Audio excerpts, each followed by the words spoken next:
மகாபிரியவாச்சரணம். ஸ்ரீ லலிதா ரகசிய சகஸ்ரநாமத்தில் வாக்தேவதைகள் அம்பிகையின் ஸ்ரீவித்யா உபாசகர்களை பற்றி சொல்லிக் கொண்டு வருகிறார்கள். அந்த ஸ்ரீவித்யா மந்திரத்தை சொல்லக்கூடிய மந்திரங்களை சொல்லிக் கொண்டு வருகிறார்கள். இந்த 4-5 நாமக்கள் நம்ம சொன்னோம் இல்லையா? இப்ப சொல்லக்கூடிய இந்த நாமம் அவ்வளவு விசேஷமான நாமம்னு சொல்றாங்க.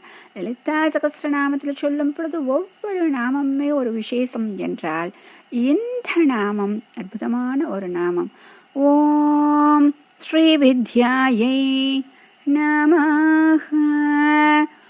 ஓம் ஸ்ரீவித்யாயை நமஹ.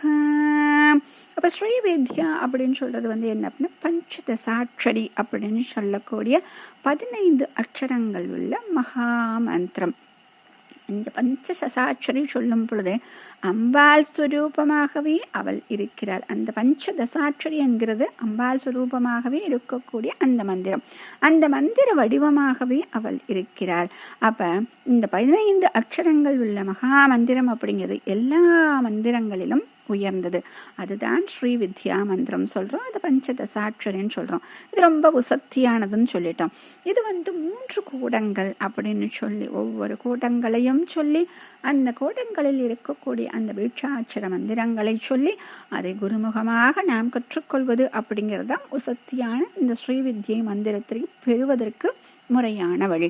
அதனால தான் இந்த ஒரு நாம அப்படிங்கிறது அந்த ஸ்ரீவித்யை மந்திரத்தையே நாம் சொன்னதற்கு ஈடாகும் அப்படின்னு சொல்றாங்க. ஏனென்றால் அந்த வித்தையை நாம் கற்றுக்கொள்ள வேண்டும் என்றால் அதற்குரிய குரு நமக்கு கிடைக்க வேண்டும்.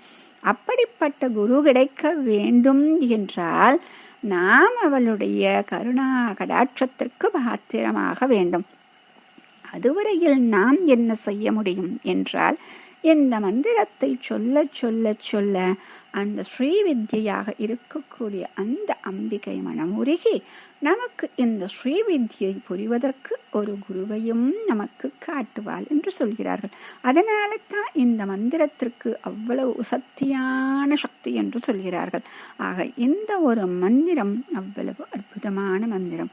இந்த ஒரு மந்திரத்தை ஜபிப்பதன் மூலமாக ஸ்ரீவித்யையே நாம் ஜபிப்பதற்கு ஒப்பாகும். மகா பெரியவாச்சர்.